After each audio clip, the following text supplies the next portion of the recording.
A small percentage of the Israeli population, several thousand strong, they are united by religious zealotry and ultranationalism. They oppose Israeli democracy and any peaceful dealings with the Palestinians. If we want to understand Rabbi Kahana, his message was that we need to go to war, because, in fact, what will bring our redemption is not prayer. What will bring redemption is war. But today we're going in exactly the opposite direction. Instead of war, there's peace now.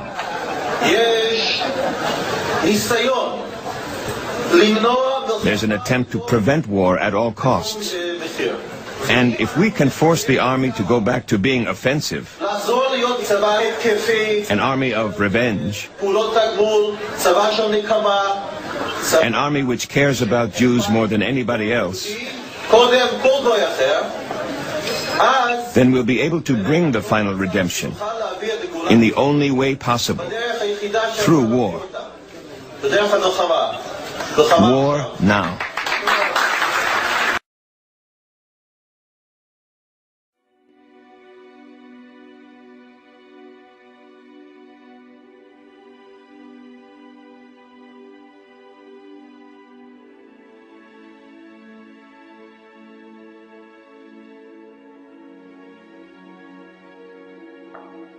They were a warlike tribe that lived deep in the heart of Asia. And they were so warlike that even the Asiatics drove them out of Asia into Eastern Europe. And to reduce this so you don't get too confused about the history of Eastern Europe, they set up this big Khazar kingdom, 800,000 square miles. Only there was no Russia, there were no other countries, and the Khazar kingdom was the biggest country in all Europe. So big and so powerful that when the other monarchs wanted to go to war, the Khazars would loan them 40,000 soldiers. That's how big and powerful they were. Now, they were phallic worshippers, which is filthy. I don't want to go into the details of that now. It was their religion, the way it was the religion of many other pagans or barbarians elsewhere in the world. Now the king became so disgusted with the degeneracy of his kingdom that he decided to adopt a so-called monotheistic faith, either Christianity, Islam, the Muslim faith, or what is known today as Judaism, really Talmudism. So, like spinning a top, he said, eeny, meeny, miny, mo, and he picked out so-called Judaism. And that became the state religion, and he sent down to the Talmudic schools of Tel Aviv and Surah, and brought up thousands of these rabbis with their teachings, and he opened up synagogues and schools in his kingdom of 800,000 people, 800,000 square miles, and maybe 10 to 20 million people, and they became what we call Jews. There wasn't one of them that ever had an ancestor that ever put a toe in the Holy Land, not alone in Old Testament history, but back to time, the beginning of time.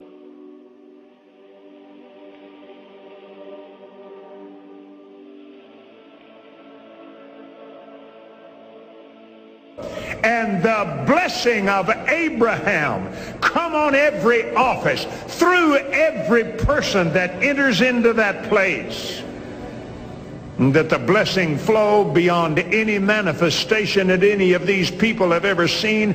And suddenly they will say, we can no longer turn our backs on the nation of Israel, and we will stand, and we will be firm, and we will win and not lose. We killed Jesus, we're proud of it. This is not your land, it belongs to these families. You son of a bitch. I'm gonna kill you and the ghost. That's what I see, you son of a shit. This is my land. God gave it to me. Fuck you. When the whole movement of Zionism was created, the concept, the ideology of transforming Judaism from spirituality, a religion, into a materialism, a nationalistic goal to have a piece of land, all the rabbinical authorities said this is antithetical with what Judaism is all about, expressly forbidden in the Torah, because we are in exile by God. Millions of Christians are holding up the weary arms of Israel's soldiers and giving hope to the tired souls of besieged Israelis. And it wasn't only that Pastor Hagee led them into this camp, but for so many of them it was Pastor Hagee who taught them that their Bible demands they stand with Israel and that their theology requires that they act on this theological belief.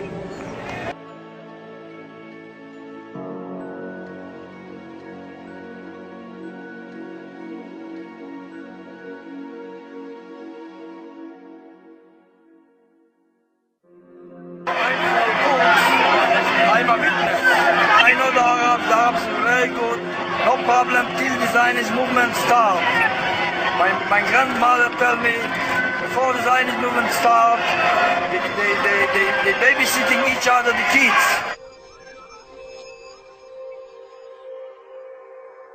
They bar off and watch each other like brothers, like brothers. The idea of Zionism to take away the land from the Palestinians and the Arabs is starting the whole fighting. Not Arabs the problem, not Jews the problem, not Judaism, not Muslim, only Zionism. You implied that Israel has the right to exist because of what happened to the Jews during World War II. Why in Palestine? Don't the Palestinians too have the right to a secure homeland? Why do they have to suffer and make way for the Jews? Look, we can go back and we can argue over the birth of Israel, the justice of the birth of Israel. We can argue over whether or not there should be an Israel. There is an Israel today. There's a strong Israel today, a vibrant Israel that is not going to disappear. Palestinians have missed opportunities. There is an opportunity today. I don't see any useful purpose in arguing over what justifications Israel has to exist. Israel has all of the justifications in the world to exist. And I don't even think it's appropriate to question the reason why Israel exists.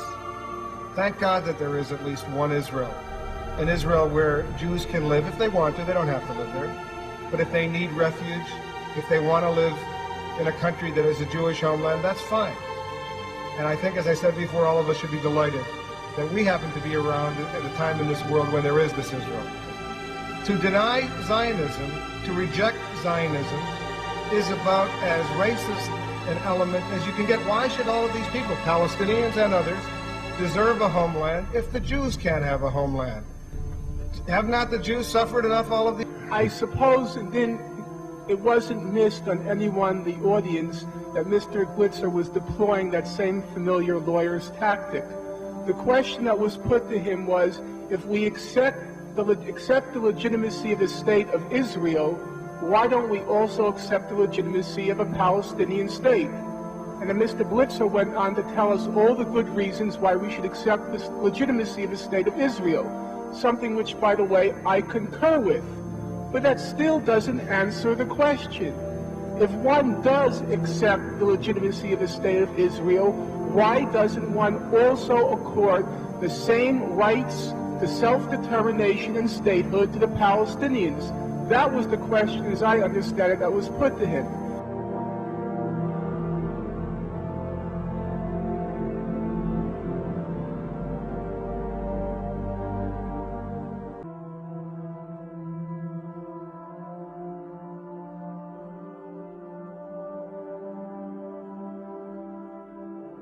Often when there is dissent expressed in the United States against policies of the Israeli government, people here are called anti-Semitic. What is your response to that as an Israeli Jew? Well, it's a trick. We always use it. when from Europe somebody is criticizing Israel, then we bring up the Holocaust.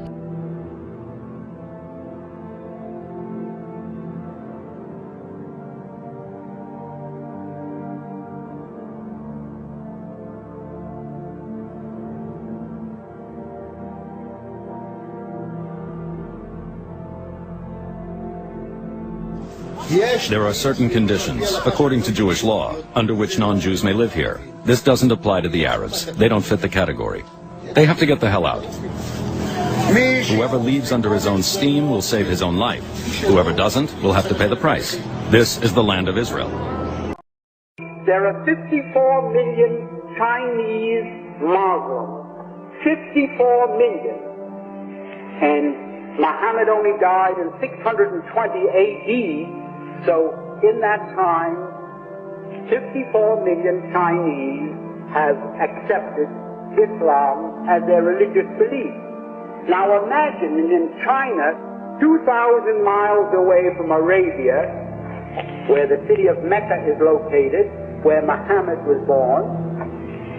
Imagine if the 54 million Chinese called themselves Arabs. Imagine. Why, you say they're lunatics. But Ain live in enmity with their Palestinian neighbors who don't dare come near. While other settlements are fenced in, the people here prefer a different approach: deterrence. The Arab knows that when a Jew fences himself in, the rest of the land is his. We want to prevent that. He puts his plow next to the Jew's fence and starts plowing all the way to his village. And that's unacceptable. If I don't have a fence, it confuses him. Our fence, in fact, goes as far as an M16 can reach. The range of an M16 bullet is our fence.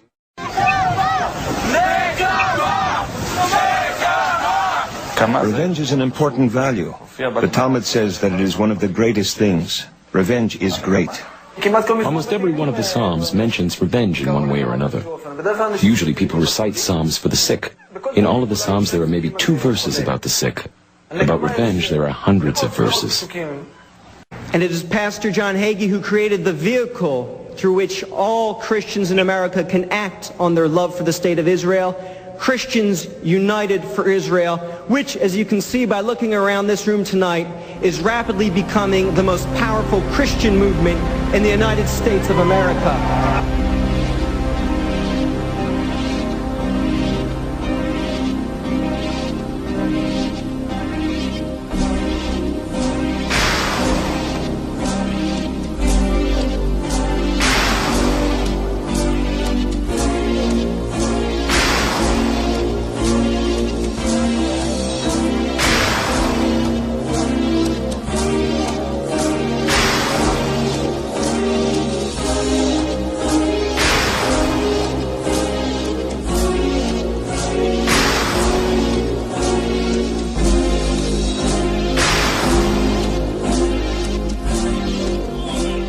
About 740 AD, the king of the Khazars converted to Judaism and made it the state religion. Incredibly, within a few centuries, the people of Khazaria convinced themselves that they were not Gentiles after all.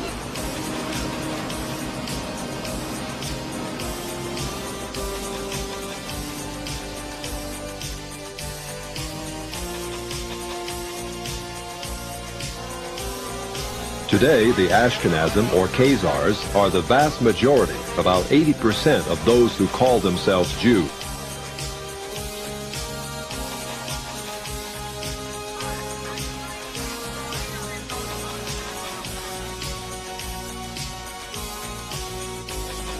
The Lord God has his hand on Israel, and God sends help for Israel when it is needed.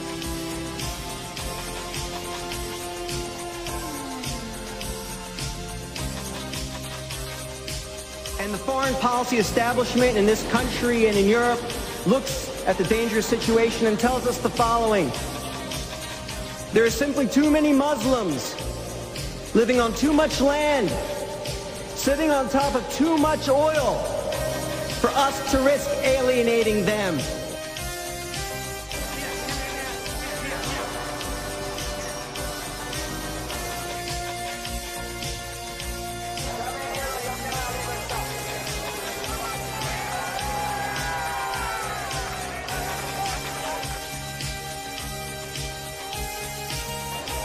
According to author Simon Schama, the Rothschilds own 80% of the land of Israel.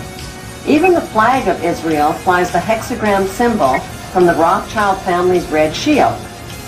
The hexagram has 6 points, 6 triangles, and 6 sides on the central hexagram. The numbers 666 are associated with the biblical prophecies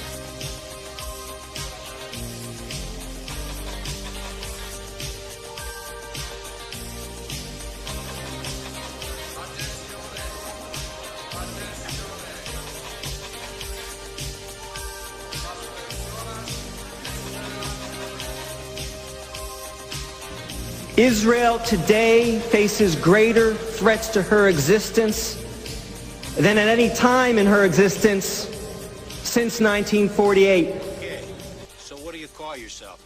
Huh? ¿Cómo se llama?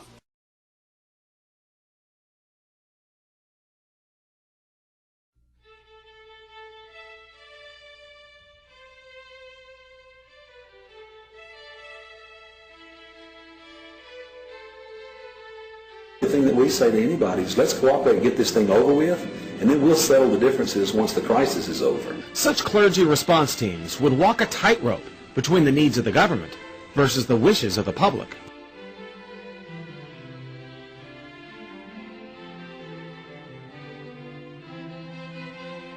Because the government is established by the Lord, you know, and that's what we believe in the Christian faith. That's what's stated in the Scripture. Regnum meum non est hoc mundo. Si esset, utas ministri mei. In the 1930s, scientists wondered how Hitler could rule Germany and Stalin could rule Russia. These were vast territories. He could rule them with practically no army. And the answer was they had discovered during the 1920s that adding sodium fluoride to the drinking water made the people very passive. Stalin found out that in his concentration camps, where you have to have guards, I mean nobody's there because they want to be, that by adding sodium fluoride to the drinking water to camps, or the gulags, he could reduce his guards by an average of 4. You only need 1 in 4, 25% instead of 100%, which comes to quite a bit of money.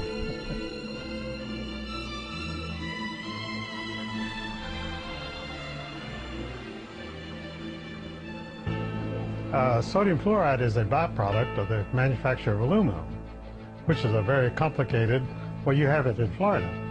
It's a very complicated manufacturing process, and a byproduct of the manufacture of aluminum is sodium fluoride, which is a very dangerous chemical and very expensive to dispose of. So somebody came up with the imaginative premise that maybe sodium fluoride could be used to add to water, and maybe it would help prevent cavities in children in their teeth. There was never any study conducted on this, and no proof whatsoever that this was true, but Congress, with the judicious application of bribes, passed a bill enacting sodium fluoride addition to water supplies all over the United States. And we haven't had a revolution since. And we had one-party government ever since. My friends, you are free. You are free to respect and appreciate the authority of the government that God gives to you. Honor the King. To order a video or audio copy of today's message, I'm free to submit to authority. Visit our website or call 1-800-661.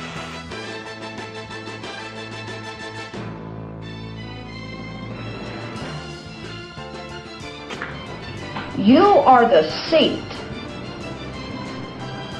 Hear me. You are the focus, the seat of the adversarial Antichrist.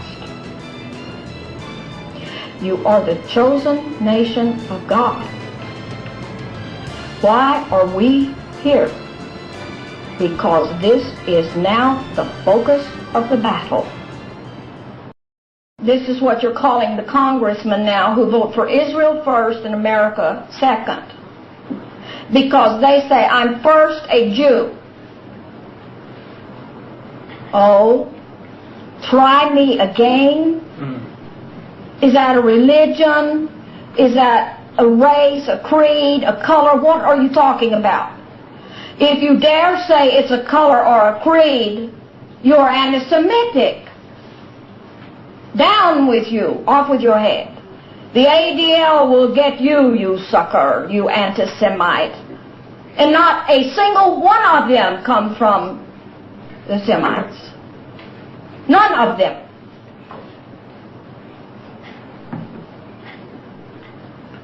How can you be Israel first if you are a citizen of another country?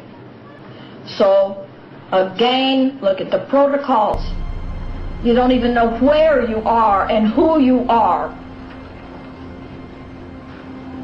I like to go right back to the term Khazar because that's what they were.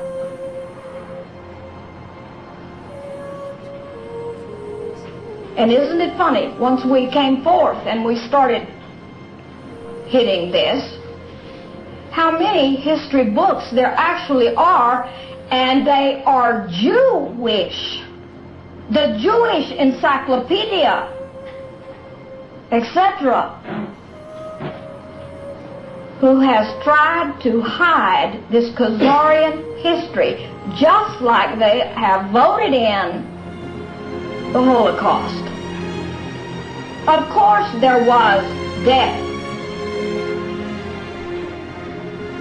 But the whole of Germany, for goodness sakes, was filled with Khazarians.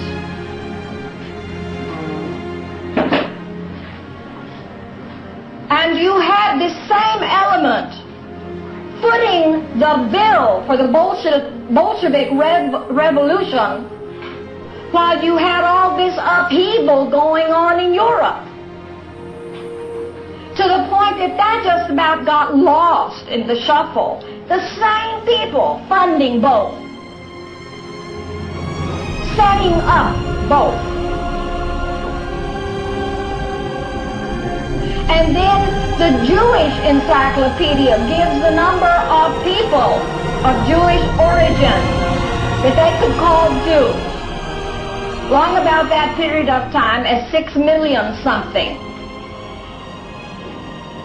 How could you kill 6,500,000 of them, which year before last they wanted to upgrade the number by 500,000? Well, they're still referring to 6 million, but very frequently you're going to see it written over 6.5 million. There were not 6.5 million of them. It isn't a matter of whether or not there was a thing. Mathematically, it does not add up. It could not have happened that way. Why is it that those who ask questions are persecuted?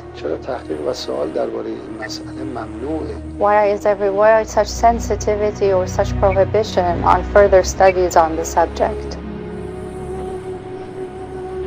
So now you have the attack of the Anti-Defamation League.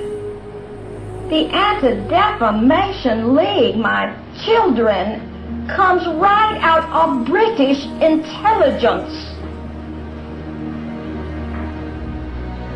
with orders from the Committee of 300. The ADL B'nai B'rith is the Jewish thrust which is most prevalent in the United States of America. They are the ones, on the other hand, that are now so active in Australia and Japan. So it's hard to say the Crown of England is doing that. Yep. And it's being enforced by an international police organization of the United Nations. ATF, BATF, Mossad, taken from Moses, KGB and whatever they're calling the new one, the new lie in Russia, and CIA. So they shift more KGB agents into the CIA than you have Americans.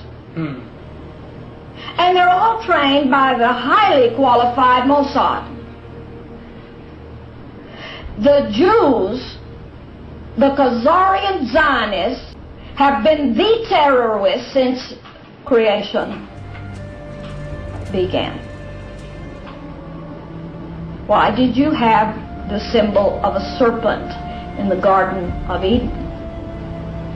The Khazarians came along, took up the Judean religion because they didn't want Mohammedan, they didn't want Christianity. They were of those tribes. They were Russian, Mongol, and Nordic. Heavy Turkish accent tangled in there. The Khazarian Empire lasted over 300 years, and they infiltrated every nation on the globe. And they called themselves Jews. When they took up the Judean religion, because they had to answer to everybody. They were warmongers. Everywhere they went, they were at war. They were the commercially controlling entity. They were the bankers. They were the commerce controllers.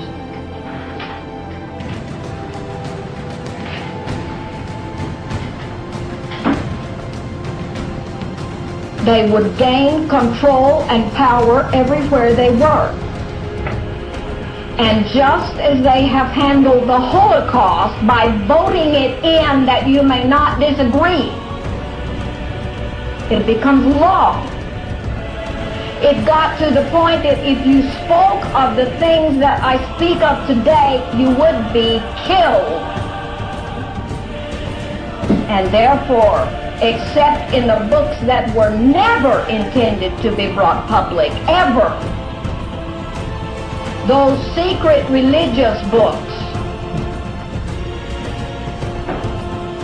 Khazarianism was banished. Just like someday communism will be illegal to speak the term. Does that mean the systems changed? No.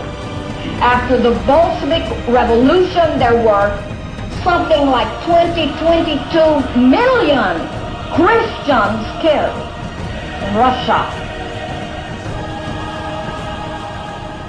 I don't hear anybody bitching about that Holocaust. Oh, well, but the communists took over. Who were the communists? Every member of the communist government was Jewish. Hear me. Including Lenin.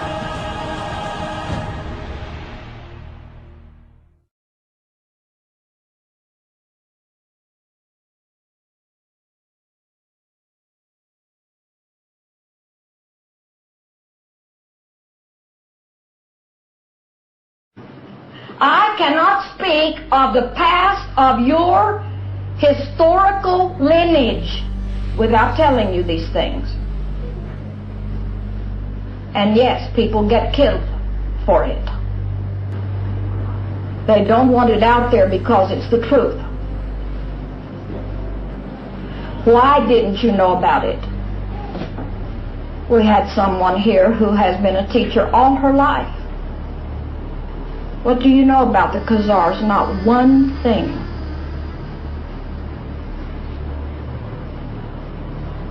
And then finally, in reaching way back and then looking, checking, one small paragraph about Khazarians and a little bit about where they were in ancient times.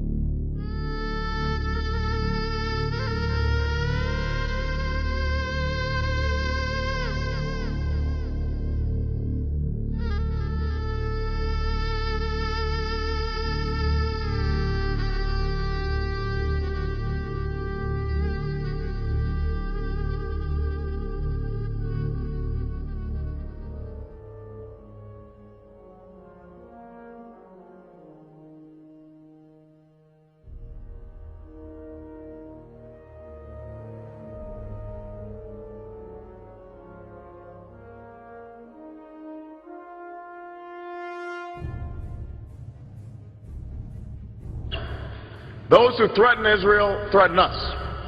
Israel has always faced these threats on the front lines, and I will bring to the White House an unshakable commitment to Israel's security. That starts with ensuring Israel's qualitative military advantage. And word late tonight that 2 suspects are in FBI custody after a truckload of explosives was discovered around the George Washington Bridge.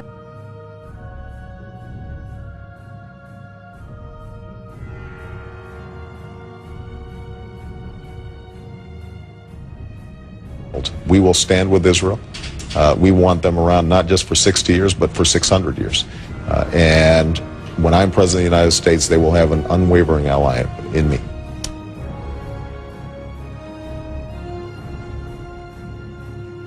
I'm aware that there's still some who would question or even justify the offense of 9/11. But let us be clear. Al-Qaeda killed nearly 3,000 people on that day. And even now states their determination to kill on a massive scale. They have affiliates in many countries and are trying to expand their reach. These are not opinions to be debated. These are facts to be dealt with.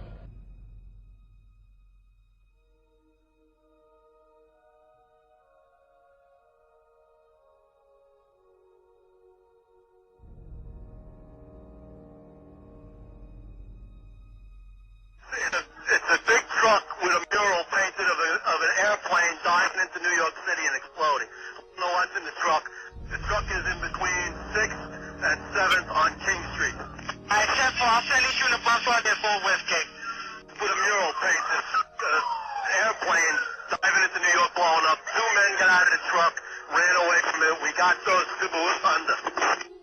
Good. You got those? Are you holding those 2 guys, Kate? We have them under. Let's get some music and that exploded. We have both of them under there. And all of a sudden, down there, I see this van parked. And I see 3 guys on top of the van. And I could see that they were like happy. You know, they didn't look shocked to me. You know, they didn't look shocked. And at that point, we were taken for another round of questioning, this time related to our allegedly being members of Mossad. The fact of the matter is, we are coming from a country that experiences terror daily. Our purpose was to document the event. Our purpose was to document the event.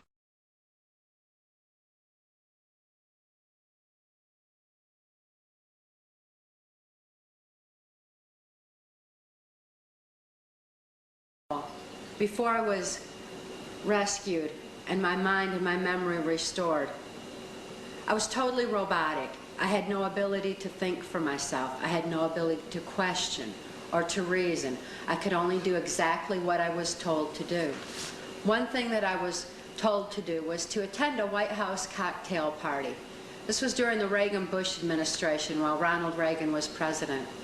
It was on one occasion in particular that I heard Ronald Reagan talking with then Prime Minister of Canada, Brian Mulroney, who was also involved in this New World Order effort. And he said at that time that he believed the only way to world peace is through mind control of the masses. This is terrifying in proportion, especially when, having experienced mind control, I know that there is no peace of mind under mind control. Without free thought, there's no free will. Without God-given free will, there's no spiritual expression. And I wonder, what kind of a so-called world peace can we have where people have no peace of mind, where they have no spiritual expression, when they have when they're not even in touch with their own identity? Or it's very frightening in proportion when we consider the ramifications of what all mind control entails.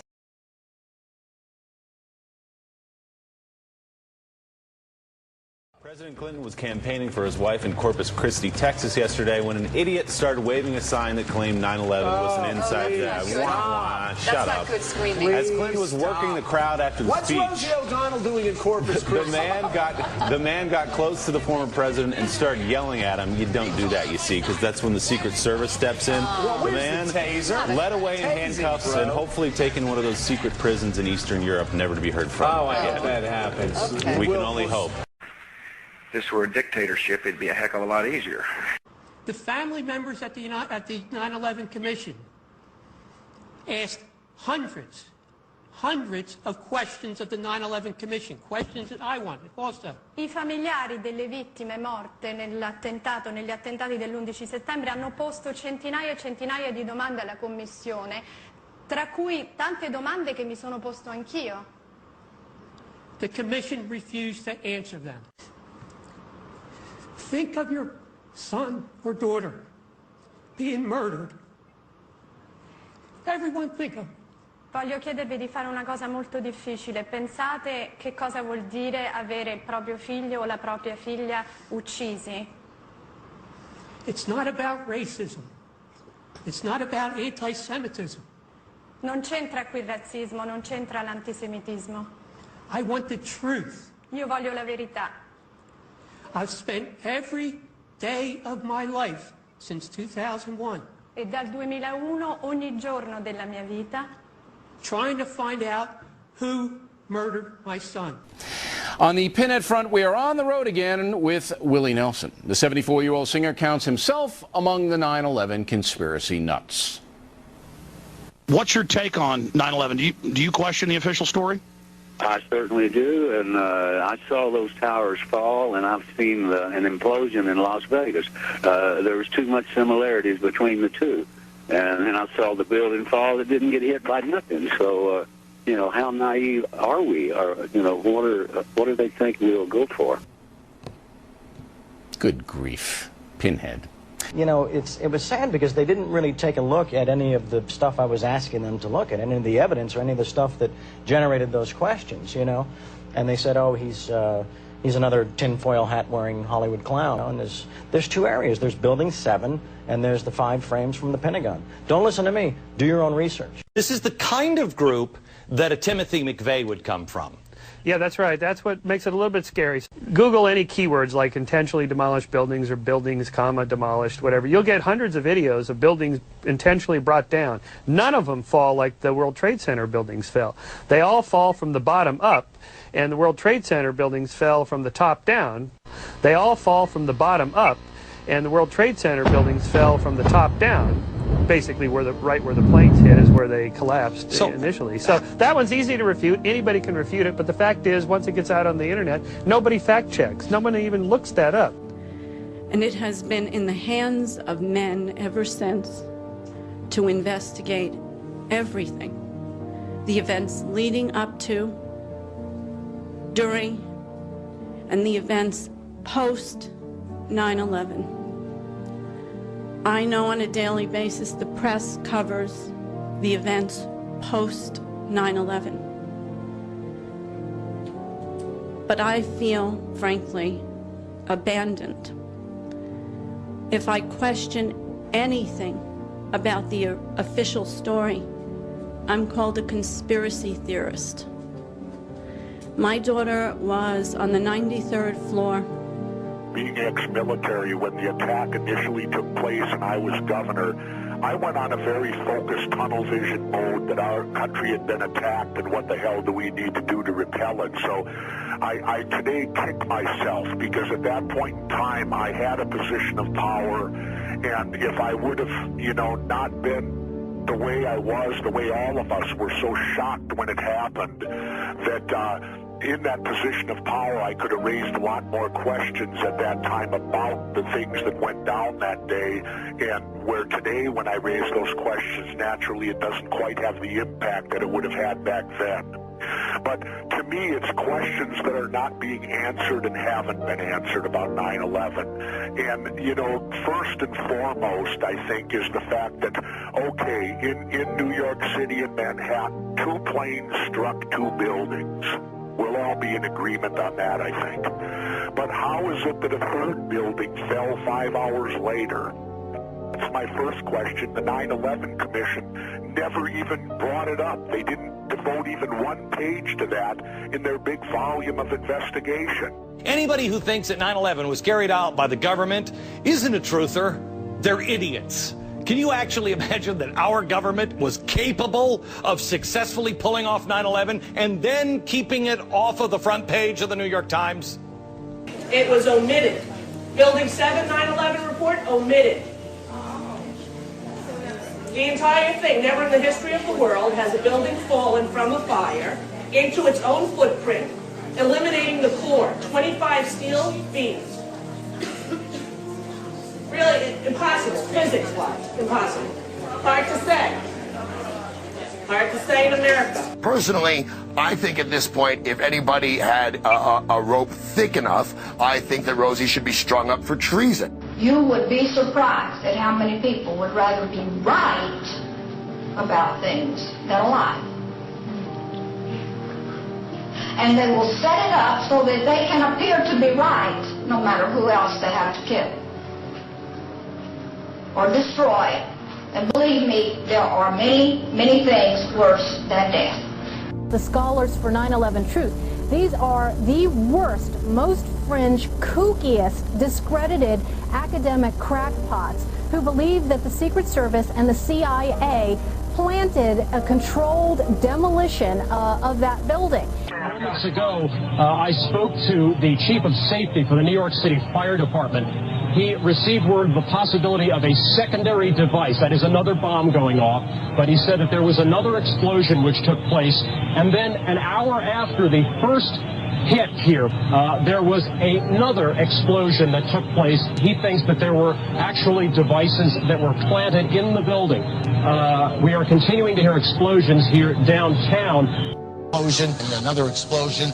We have a report now of a fourth explosion at the Trade Center. We understand now there has been a secondary explosion on Tower 2. It's just been a huge explosion. You want to call your mother or something? No, I'm supposed to be right now.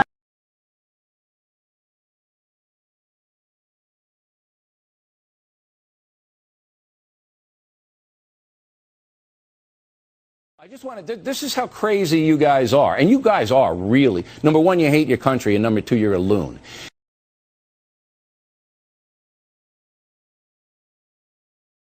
When a big plane hits a building, the building's going to come tumbling down. Do you think George Bush did it? Do you think Israel did it? I've heard so many sick, twisted conspiracy theories. What's, you know, where are you leaning towards? I don't know who did it, and neither do you, and we need the American people to get the truth. We have a right to know who did it, and so do the families of the victims. You know what are you screaming about? Let him talk.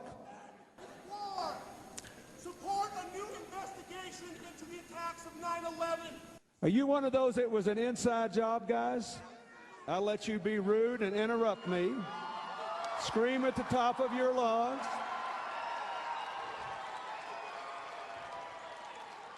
"9/11 was not an inside job. It was an Osama bin Laden job with 19 people from Saudi Arabia. They murdered 3,000 Americans and other farmers, including over 200 other Muslims, and we look like idiots, folks, denying that the people who murdered our fellow citizens did it when they are continuing to murder people all around the world. So we heard from you. You go away."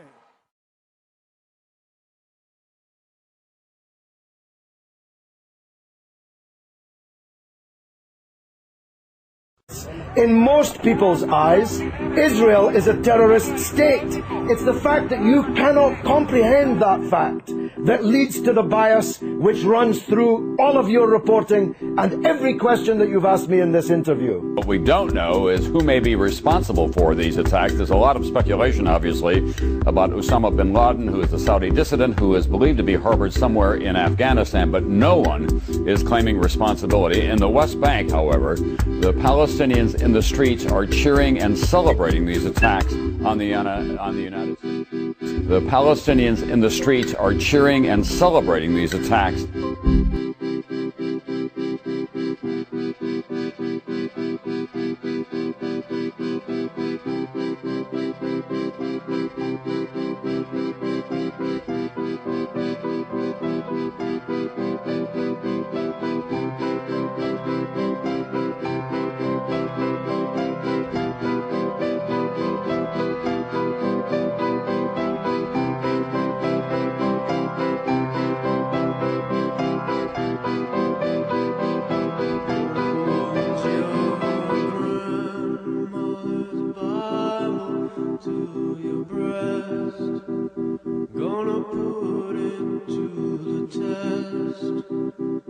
You wanted it to be blessed, and in your heart you know it to be true. You know what you gotta do. Videotape, I understand, that we're going to show you from the West Bank. These are Palestinian celebrations.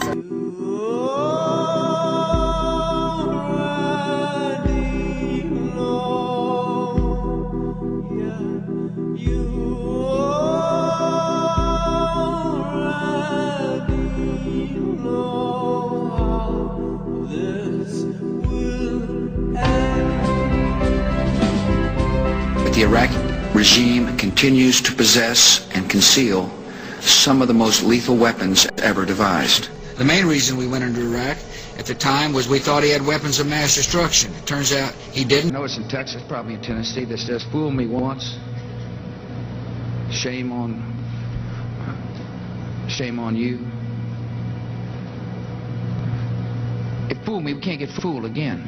An axis of evil. Iran must end its support of terror, and it must not obtain a nuclear weapon. The production and the usage of nuclear weapons is one of the most abhorrent acts to our eyes. In addition, we also believe that the atomic bomb has lost its use in political affairs, in fact. The time for nuclear bombs has ended.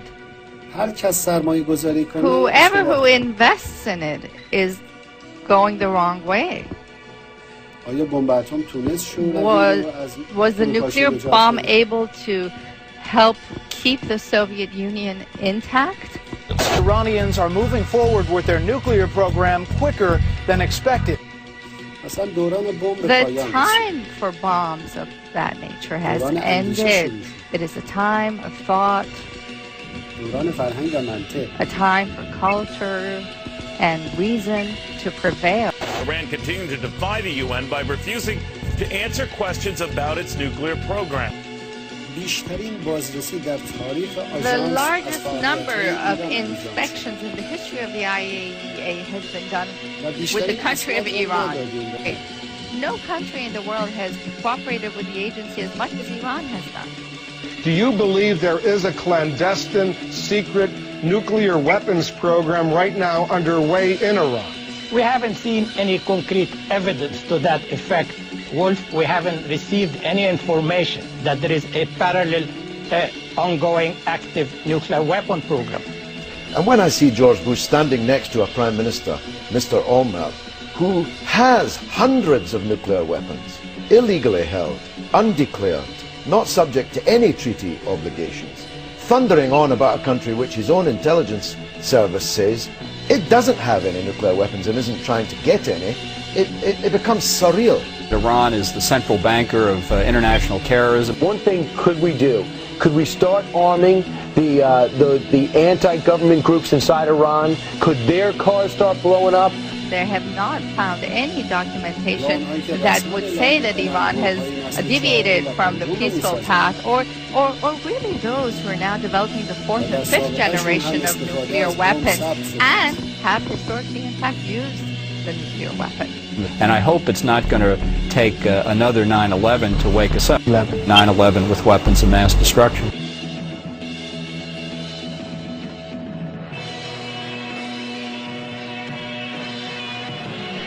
Stop letting them ride on your shoulders.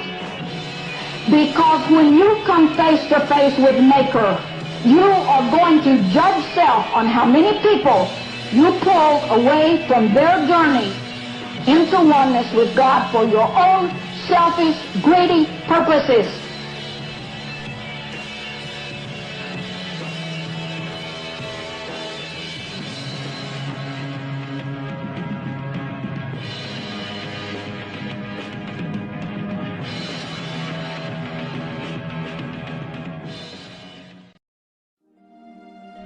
The Bush community witnessing with outrage and anguish the perpetration of some of the plainest examples of crimes against humanity and genocide by an irresponsible and brutal regime that knows no boundaries in violating the most basic principles of international law, international humanitarian law, and human rights law.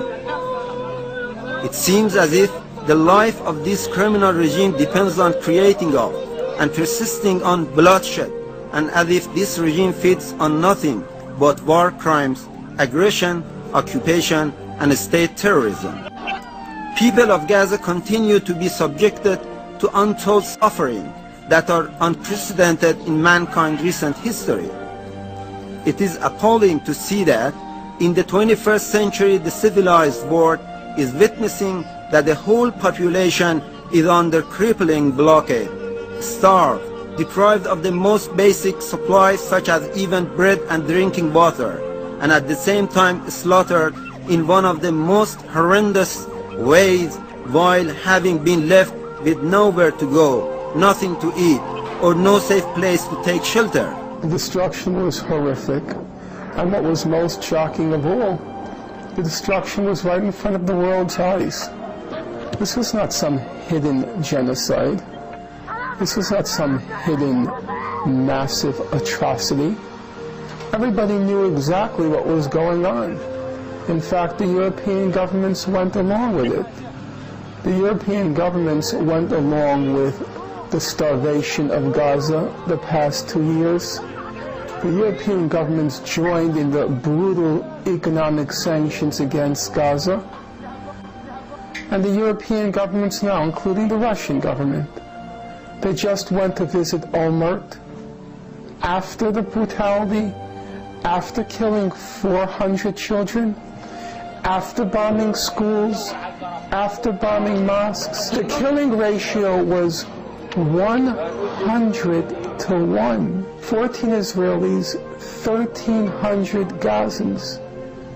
And they're talking about curbing Hamas's weapons, not curbing Israel's weapons. It's breathtaking. Obviously, both sides of the complex situation are vigorously championed by American politicians. I understand Israel's desire to protect itself. I think what the Israelis are doing is very important. Israel has no choice but to take military action. The Israelis are doing the only thing they can possibly do to defend their population. The missile firings into Israel, I think, brought a proper response from the Israelis. See? It's the Mobius strip of issues. There's only one side.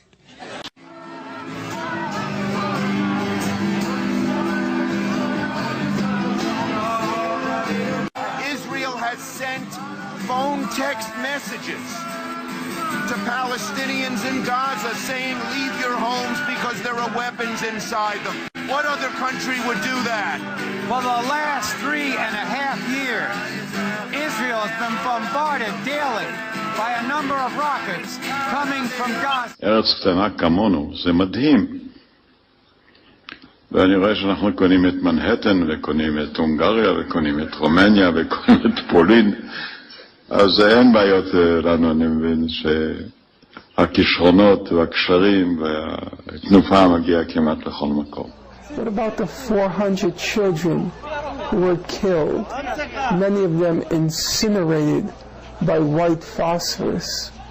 They don't feel anymore. They're gone. Their lives were snuffed out. Snuffed out for what? They are forcing us to kill their children to defend our children. To fit it in just in time between Election Day, November 4th, and Coronation Day, like a holiday you fit in on your calendar. That's why 400 children were incinerated by this satanic state. And I'm now supposed to worry about how I feel because they call me this and call me that. Let them all burn in hell for what they did to the poor people of Gaza. What did those people ever do? 80% of them are refugees and the children of refugees who were expelled from Israel in 1948. That's how they ended up in Gaza. Nothing good is going to come out of it unless they keep fighting all the way with it till they wipe them all out. Wipe them all out. Yeah, they got to go strong with this. There's only one way to deal with a cancer. You burn it out or you remove it. And when people don't want to talk and just want to destroy you and not allow you to live, there's only one thing you can do.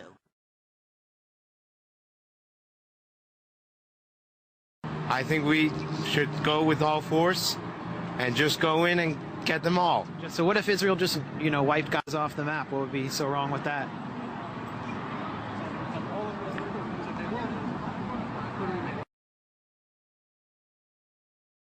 May this gift be a token of gratitude for the sweetness and love you have extended to Jews and all mankind. On behalf of World Torah Jewry, presented by Neturei Karata International, New York, USA.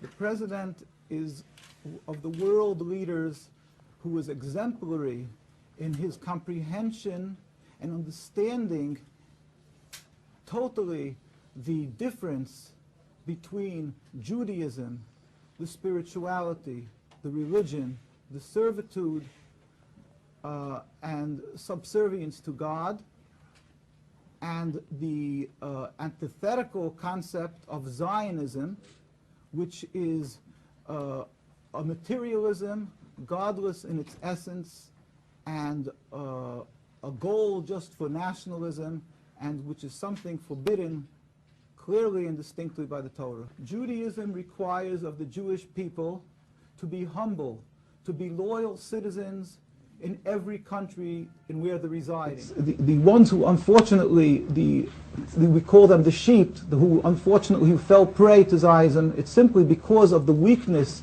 of what they've seen, of their lost relatives and things like that, have made them fall prey to this onslaught of propaganda. But it's not Judaism, and again, we stress that the President should be know for a fact that there is many really untold thousands and thousands and just an untold number as you would travel around the world who are really true to the Torah and will never fall for this concept of Zionism. We all pray for the speedy and peaceful dismantlement of the state so we can again live in peace as we have for hundreds of years without any more suffering or bloodshed for any of God's creation. As in Iran we have the beautiful Jewish community that's been living there for thousands of years. Free, prosperous, and secure Israel is in this nation's national interests. Your house, your phone, your life, your cash, your house, your car. We want your soul. We want your soul. We want your soul. We want your soul. We want your soul. Your habits, your facts, your fears. Give us your address, your shoe size, your years, your digits, your plans, your number, your eyes, your schedule, your desktop, your details, your life. Show us your children, your photos, your home. Here, take credit, take insurance, take a loan, get a job, get a pension, get a haircut, get a suit, play the lottery, play football, play the field, source and toot. Your soul, your house, your book, we want your soul.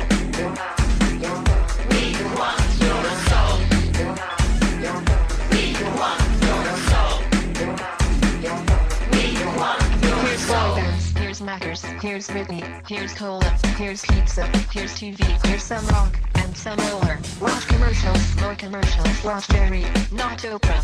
Buy a better life, from the comfort of your sofa. Here's popcorn, here's magazines, here's milkshake, here's blue jeans, here's padded bars, here's armpit wax, here's football shirt, here's baseball cap, here's live talk shows, here's video games, here's cola light, here's 10 morning, here's filter tips, here's college minutes, here's all night long, here's plastic kids. Your house, your soul. We want your soul. Your house, we want your soul. Your house, we want your soul. Your house, we want your soul.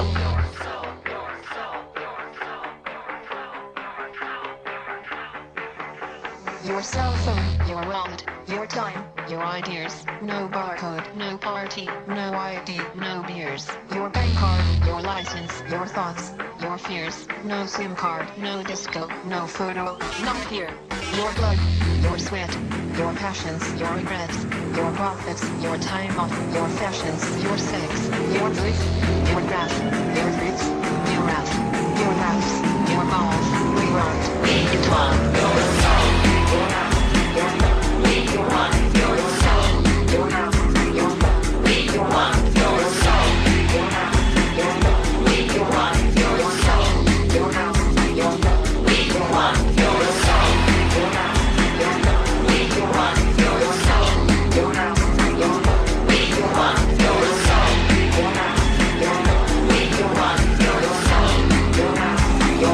We want your soul.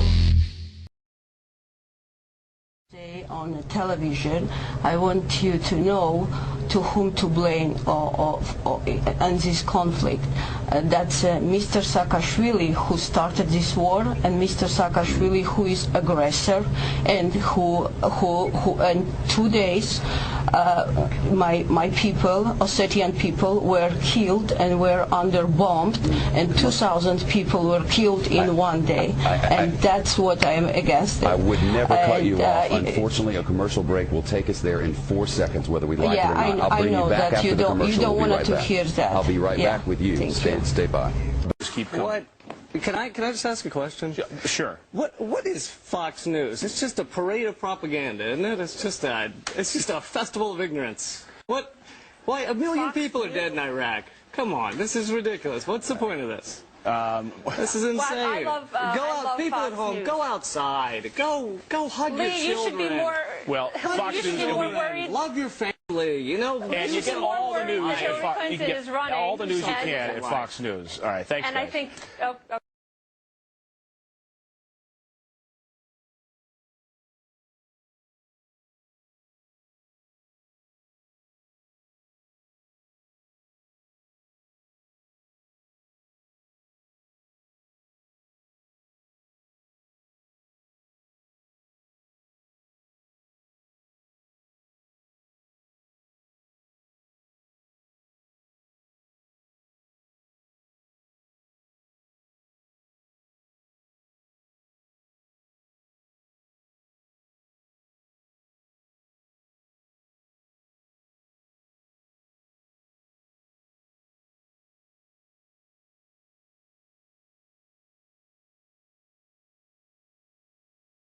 The secret organizations of the world power elite are no longer secret. They have planned and are now leading us into a one-world communist government.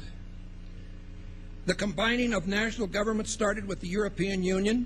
That union started with trade agreements, then a common currency, the euro, and now a European Parliament that is feverishly passing laws that override the laws of the member nations. A constitution was drafted but rejected by a few of those nations, but never mind. They implemented it anyway. Now it's North America's turn. Building on the North American Free Trade Agreement, the NAFTA section of the Commerce Department is busy drafting laws and regulations for a North American Union, a union of Canada, America, and Mexico. The President has attended secret meetings and signed at least 2 agreements under the Security and Prosperity Partnership Program.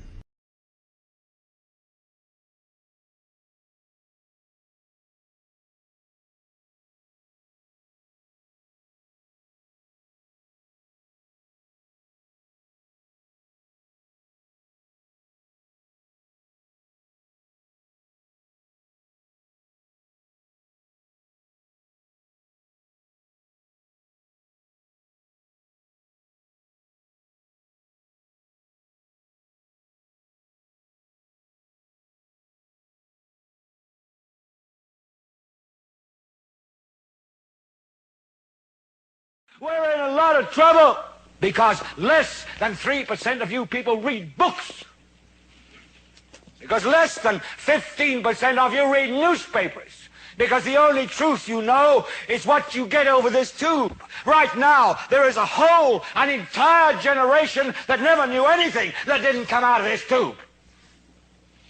This tube is the gospel, the ultimate revelation. This tube can make or break presidents, popes, prime ministers. This tube is the most awesome goddamn force in the whole godless world. And woe is us if it ever falls into the hands of the wrong people. And when the 12th largest company in the world controls the most awesome goddamn propaganda force in the whole godless world, who knows what shit will be peddled for truth on this network. So you listen to me. Listen to me. Television is not the truth. Television is a goddamn amusement park. Television is a circus, a carnival, a traveling troupe of acrobats, storytellers, dancers, singers, jugglers, sideshow freaks, lion tamers, and football players. We're in the boredom-killing business. So if you want the truth, go to God. Go to your gurus. Go to yourselves, because that's the only place you're ever going to find any real truth. But man, you're never going to get any truth from us. We'll tell you anything you want to hear. We lie like hell. We'll tell you that Kojak always gets the killer and that nobody ever gets cancer in Archie Bunker's house. And no matter how much trouble the hero is in, don't worry, just look at your watch. At the end of the hour, he's going to win. We'll tell you any shit you want to hear. We deal in illusions, man. None of it is true. But you people sit there day after day, night after night, all ages, colors, creeds. We're all you know. You're beginning to believe the illusions we're spinning here. You're beginning to think that the tube is reality and that your own lives are unreal. You do whatever the tube tells you. You dress like the tube. You eat like the tube. You raise your children like the tube. You even think like the tube. This is mass madness, you maniacs. In God's name, you people are the real thing. We are the illusion. So turn off your television sets. Turn them off now. Turn them off right now. Turn them off and leave them off. Turn them off right in the middle of the sentence I'm speaking to you now. Turn them off. Back with us from San Francisco. This program ends in less than a minute, but I want to give you 30 seconds to complete your thought. So go ahead.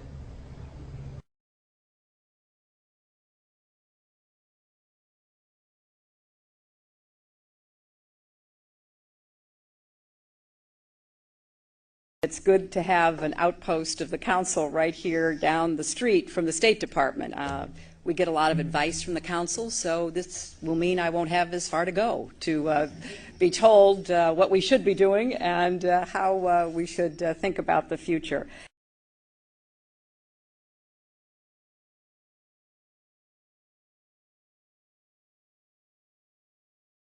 We have tried and tried and tried to get a debate on global warming with scientists on the other side. Al Gore or any of the scientists behind him over at the UN IPCC, we'd love to have a debate with them, but they say, oh no, the debate is over. Yeah. Well, now there are 30,000 of us. We have 30,000 scientists, 9,000 PhDs, who have signed up to debunk global warming. And they still won't listen to us. Unless nations will agree to work together to tackle these cross-border challenges posed by population growth, overconsumption of resources, and environmental degradation, the prospects for a decent life on our planet will be threatened. In his hands, he's got the little bitty baby. In his hands, he's got the whole world in his hands. He's got the whole world. In his hands, he's got the whole wide world. In his hands, he's got the whole world. In his hands, he's got the whole world in his hands. He's got you and me, brother. In his hands, he's got you and me, sister. In his hands, he's got you and me, brother. In his hands. What's wrong with the population? I mean, with too many people. That's why we have global warming. We have global warming because too many people are using too much stuff. But if there were less people, they'd be using less stuff. It's a very unusual form of flu because it looks like it is a product of some gene splicing. The flu contains elements of bird flu, 2 forms of human flu and various forms of swine flu. To them, it doesn't look like this is naturally occurring. The other thing is the target for this flu, as opposed to other flus, it's not the very young and the very old, it's people between the ages of 20 and 45. And the other thing is people are not contracting this from pigs. The National Pork Council here in America says pigs are not being affected. This is human-to-human contact.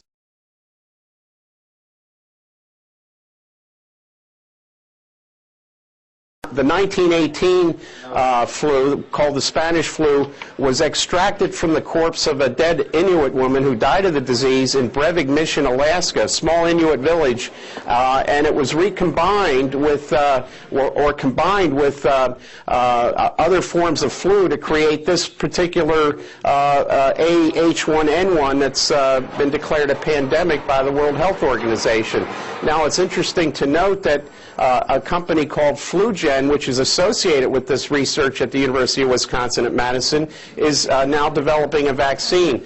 I think what we see with Baxter International, FluGen, and other companies developing a vaccine, when some of these companies were involved in the research on this particular form of flu, people are a little bit skeptical about the profit motivation here. FluGen and the others offering up these vaccines.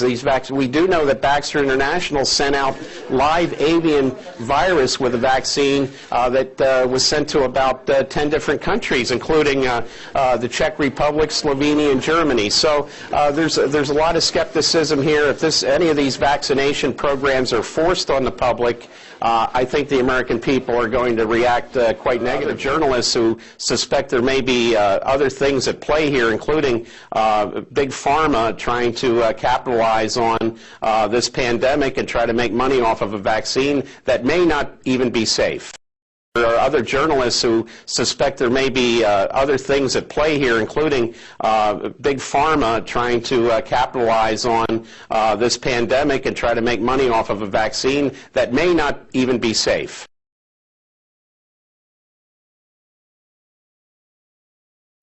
It's a great time to be a high-producing cow. Posilac One Step, bovine somatotropin by Monsanto. The federal government basically rubber-stamped it before they put it on the marketplace. The longest test they did for human toxicity was 90 days on 30 rats. Posilac is the single most tested new product in history and is now available to you specifically so you can increase your profit potential. And then either Monsanto misreported the results to the FDA, or the FDA didn't bother to look in depth at Monsanto's own studies.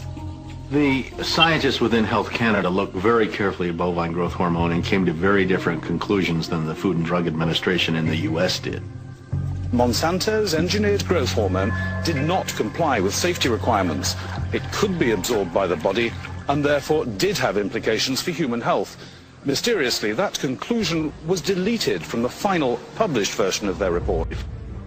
We have been pressured and coerced to pass drugs of questionable safety, including the RBST. I personally was very concerned that there's a very serious problem of secrecy, conspiracy, and things of that nature, and something needs to be done. They said in 1962, we're going to work toward total global implementation of Codex Alimentarius on December 31st, 2009. They were sort of guidelines. Now, Codex Alimentarius Commission is administered by the World Health Organization, WHO, and the FAO, the Food and Agriculture Organization. They fund Codex and they run it at the request of the UN. So they're mommy and daddy to Codex Alimentarius. In 1994, Codex, with no notice here in this country whatsoever, declared nutrients, put on your intellectual seatbelts, declared nutrients to be toxins. They're poisons. Under Codex, every dairy cow on the planet must be treated with Monsanto's recombinant bovine growth hormone. Furthermore, under Codex, every animal used for food on the planet must be treated with subclinical antibiotics and must be treated with exogenous growth hormones.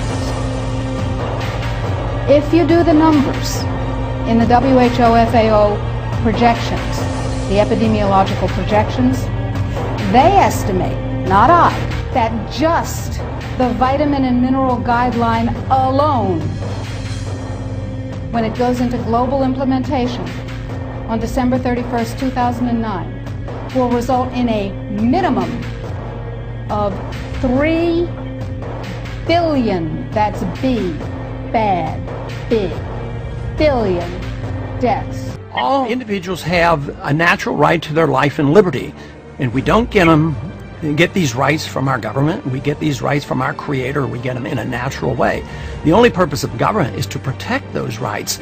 Certainly one of the most important principles embodied in the U.S. Constitution is the recognition that individual rights come from God, and the purpose of government is to protect those rights. The United Nations recognizes no God above the UN. The United Nations therefore recognizes no impediments or restrictions on its power. A new world order, a civilization of love can be achieved. We have before us the opportunity to forge for ourselves and for future generations a new world order, a world where the rule of law, not the law of the jungle, governs the conduct of nations. When we are successful, and we will be, we have a real chance at this new world order, an order in which a credible United Nations can use its peacekeeping role to fulfill the promise and vision of the UN's founders. You can fill your roles and assume your responsibility, or you can effort to shoot down the hosts of God. When you take on the hosts of God and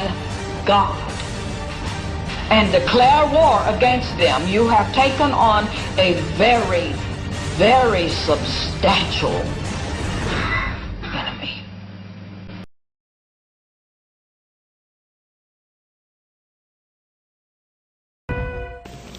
Anytime the government has secrets that they can keep from us, they can manipulate us by those secrets. In essence, they still remain 25 years at least ahead of us in technology, information, and knowledge, and secrets, and they are using them against us.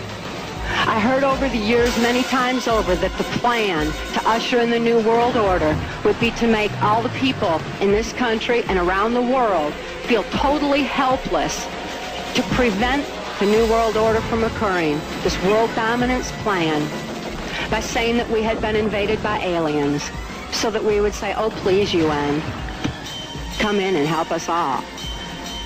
So bear in mind that there is a planned orchestration to get people to be submissive through the secret technology and information that they're keeping from you under the blanket of the so-called National Security Act that's threatening the security of our nation. Perhaps we need some outside universal threat. I occasionally think how quickly our differences worldwide would vanish if we were facing an alien threat from outside this world.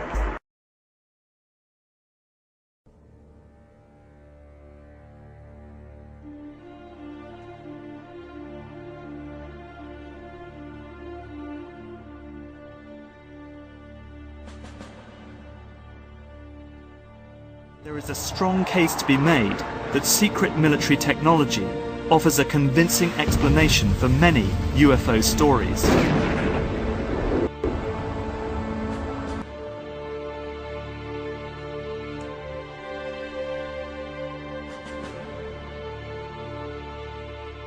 I think that there's something very big going on here that's been going on for thousands of years, and it's a spiritual battle.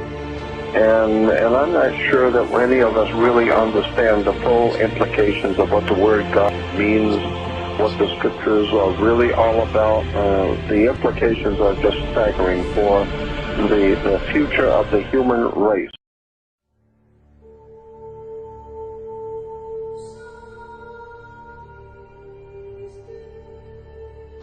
In the United States, it was inevitable that the international banking interests would attempt to establish the same kind of private monopoly over the money system that they had achieved in England, France, Germany, Italy, and Switzerland.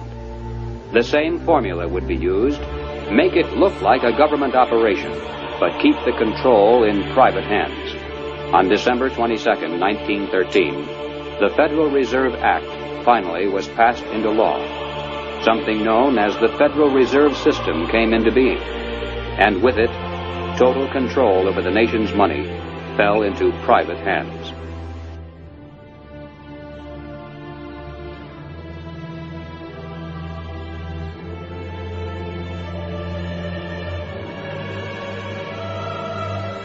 The Federal Reserve System solely is responsible for creating money in the United States. The Treasury prints only what the Federal Reserve tells it to print. The far greater amount of checkbook money is also determined by this group. Yet it is not a government agency and is entirely beyond the reach of the American voter.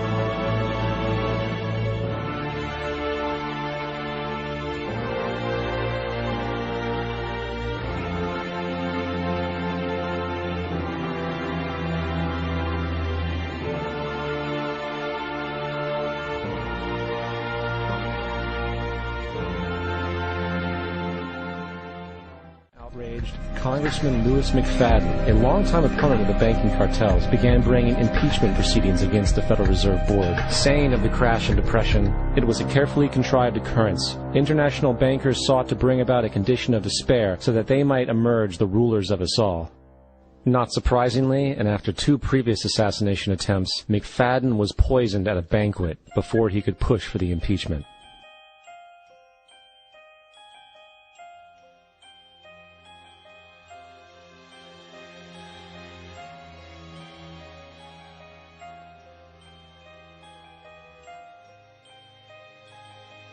So there were many who predicted that the climax would be exactly as we're witnessing. But we don't seem to want to go back and find out how do financial bubbles form and why do they burst. Instead, we just carry on doing the same old thing and never look back. We spend more money, we run up more debt, we print more money, and we think that's going to solve the problem that was created by spending too much money, running up debt, printing too much money, and here we are today. We're talking about tinkering on the edges without dealing with the big problem.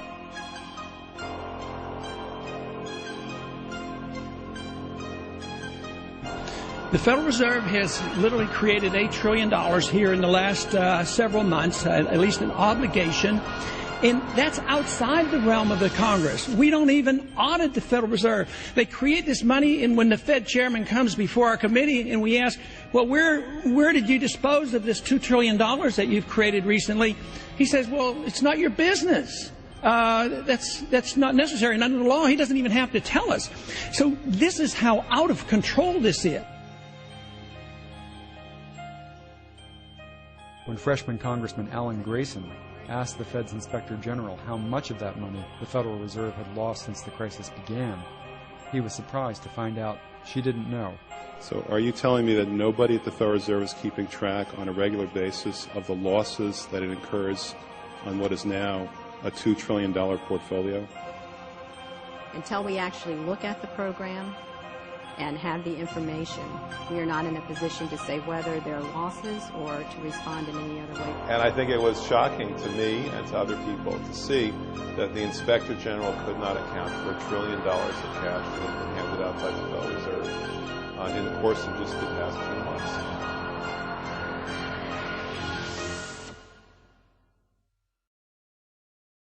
For every single dollar produced by the central bank is loaned at interest. That means every single dollar produced is actually the dollar plus a certain percent of debt based on that dollar.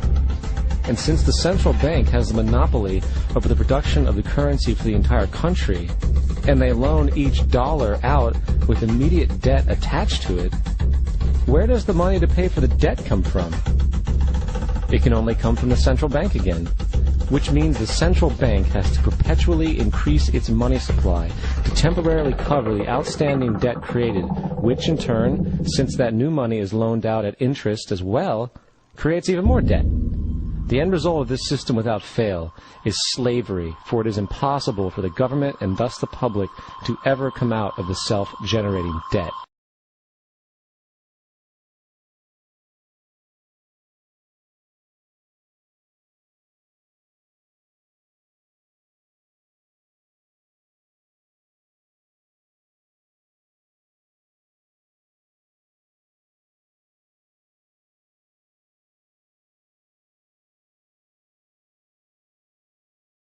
You have publicly admitted, sir, that the Federal Reserve caused the Great Depression. Can you guarantee the American people that they will not cause another Great Depression here, sir? American people would like to know the answer, sir.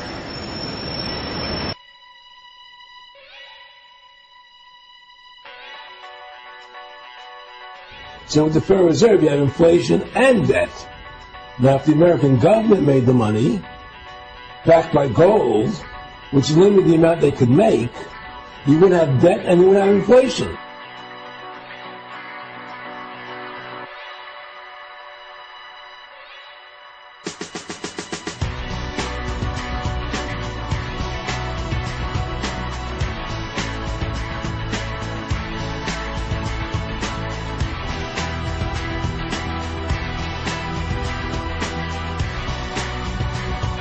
We've given these people the authority to create money out of thin air. And through that device, they control everything. Wendell, I'm under strict instructions and have been from the beginning to not talk about the dollar, and I'm not going to get fired to satisfy your question.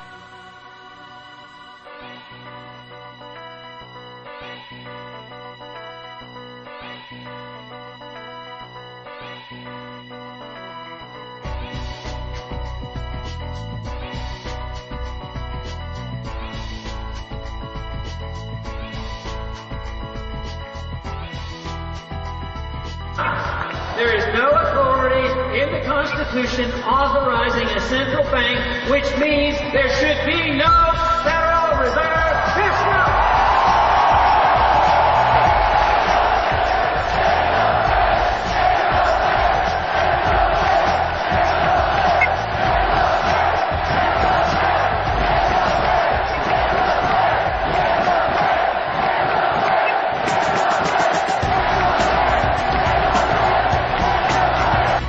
And if we ever want to win this battle, you must shut down the Federal Reserve System. And we must shut down these bankers and restore sound money to this country. When are you going to start making your plans around what God is offering you in exchange for your petitions? The Constitution is explicit. The Constitution says no emitting bills of credit, no paper money, only gold and silver can be legal tender. And today we allow big government to grow, whether it's on the conservative side or the liberal side. If they want something, they usually have a compromise, spend it on both, and then they resort to printing money. And that is where our trouble's coming from. And that is the crisis we're facing. All great nations and great empires, and for fiscal, financial reasons. That's how the Soviet system was defeated. We didn't have to invade them. We didn't have to fight them. Their system collapsed. And that is what's happening today. They created this institution that we now know as the Federal Reserve, which is a private institution of international bankers, some of whom we don't even know who they are, most of whom are not citizens of the United States of America. What we have here is a fraud. We have, we create money out of thin air. We create a fiat money supply that's backed by nothing. There's nothing of substance behind our supposed wealth. We've become the greatest debtor nation in the history of the world. We're $10 trillion in debt and growing. There's no end in sight, and the only answer that they can come up with is we got to borrow more money. They tried to get it through Congress under the name the Aldrich Federal Reserve Act.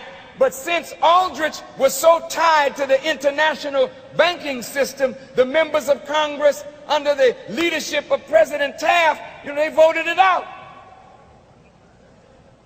So they went back to the drawing board and they redid it.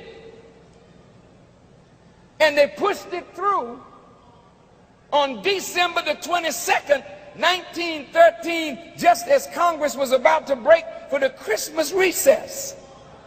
Wanting to get home quick, they pushed it through. And the Federal Reserve Act became law.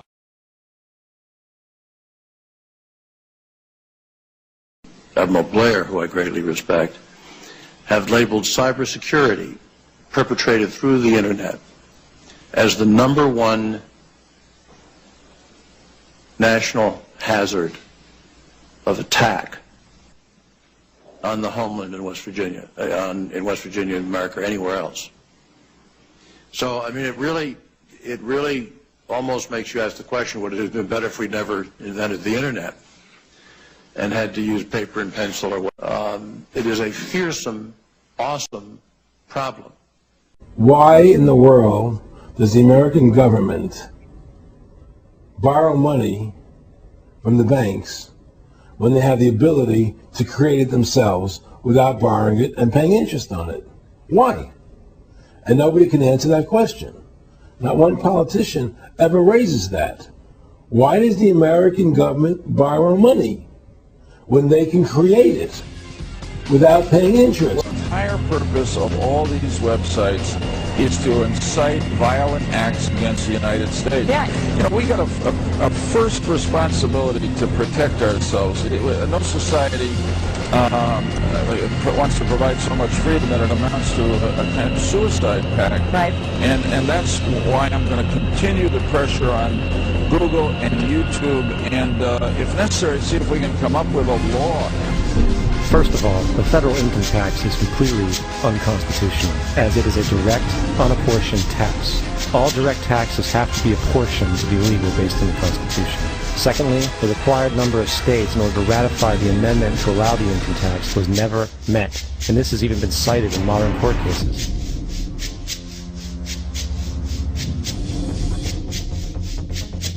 Third, at the present day, roughly 35% of the average worker's income is taken from them via this tax. That means you work 4 months out of the year to fulfill this tax obligation.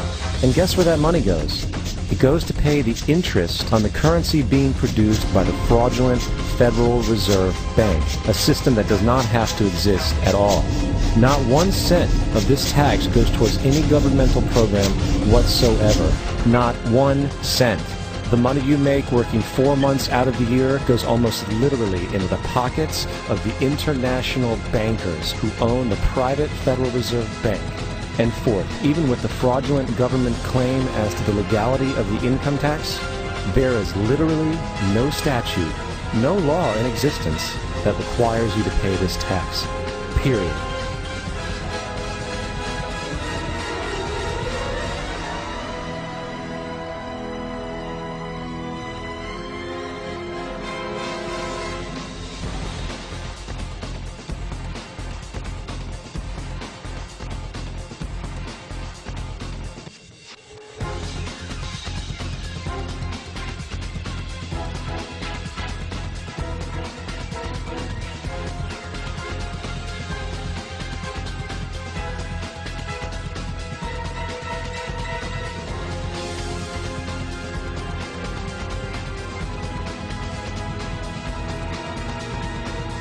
So they same bankers put money behind Woodrow Wilson.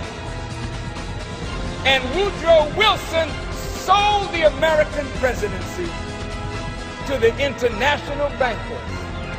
He was elected in 1912, and in 1913, the Federal Reserve Act became law. Like Rothschild said, he don't care who rules, as long as he controls the purse string.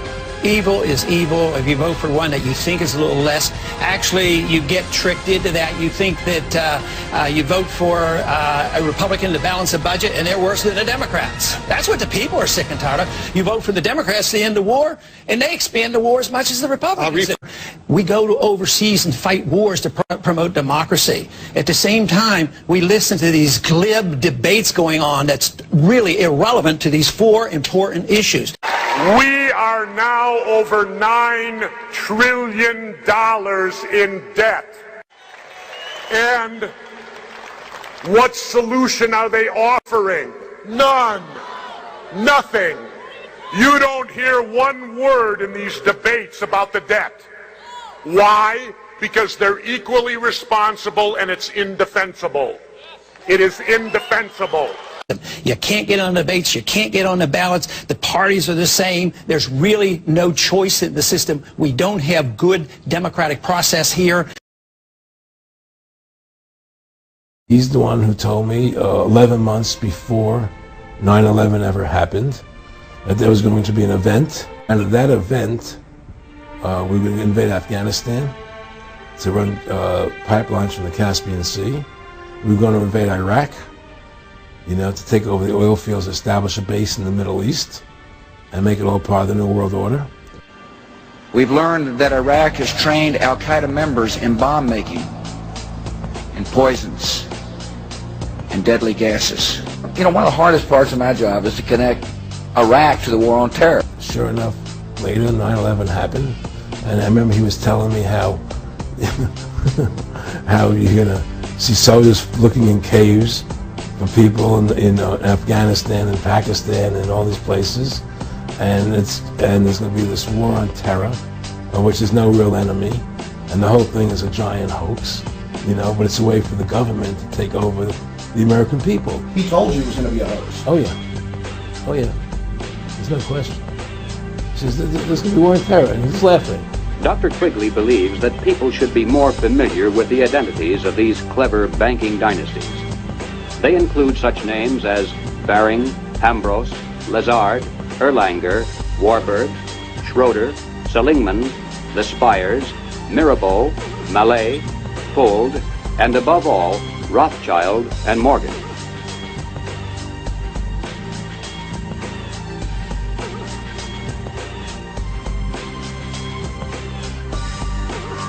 And now, President Obama wants to hand the Federal Reserve even more power.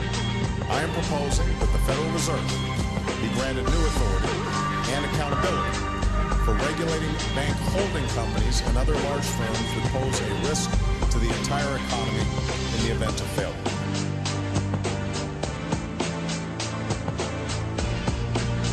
It appears that there were not weapons of mass destruction there. You said you knew where they were.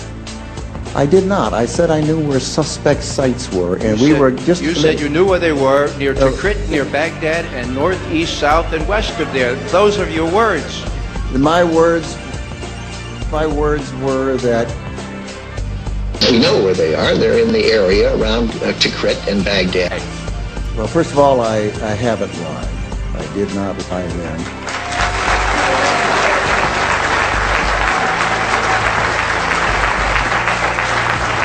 Those weapons of mass destruction got to be somewhere.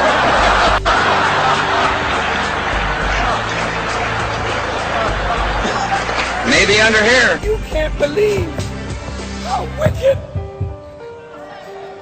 how low down and rotten. Wait a minute, wait a minute. Wait a minute. You can't believe how wicked these people are. To play games with your lives and the lives of your babies. Create a war just to get more money, to charge more interest, and send your babies to die for bullshit.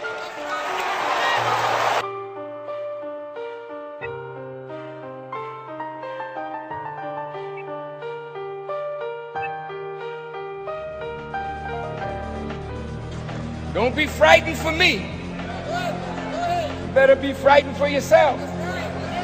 because some stuff is going down in America right now as we speak, that all our lives are in danger right now.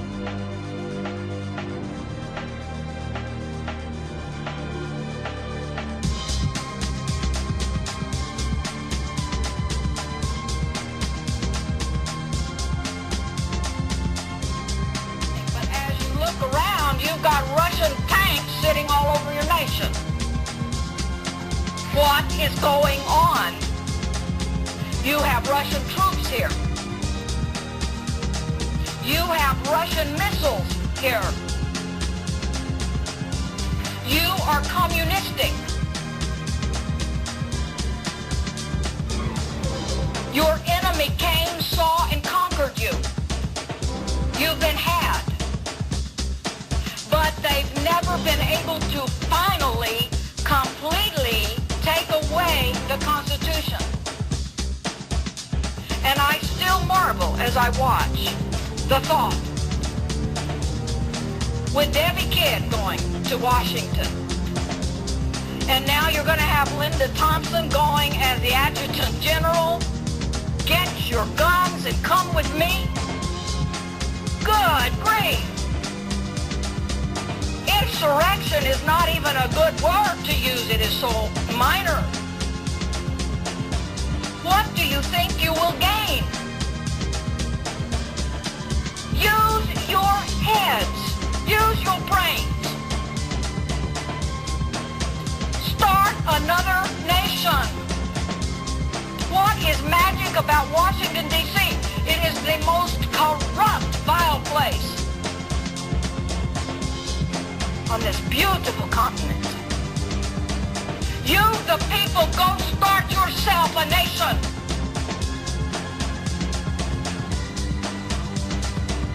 How do you do it? You do it right, and you do it by the law. The Constitution was written very precisely to restrain the power and force of government and to protect the liberties of each and every one of us.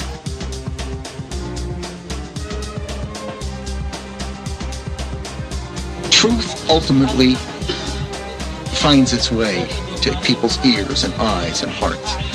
And I don't worry about that over the long term. Mr. Secretary, what exactly was the connection between Saddam Hussein and Al-Qaeda? I tell you, I'm not going to answer the question. Another Downing Street memo. The British Prime Minister quoted as saying in return he was solidly with the president.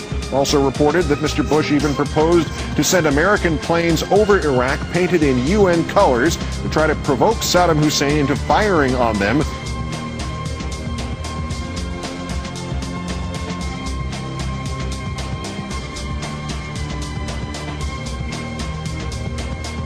Explain why you did not resign from your post when you knew that the facts and intelligence were being fixed around the policy of regime change in Iraq, which was released in the minutes. Why didn't you resign, Sir Richard? Why didn't you just... I would call this harassment, so if you could just leave me alone, it would be much... Not harassment. It's not harassment, Sir Richard. I think killing millions of Iraqis is a bigger harassment. All down to you. Well, not all down to you, but very much down to you. The facts are fixed around the policy.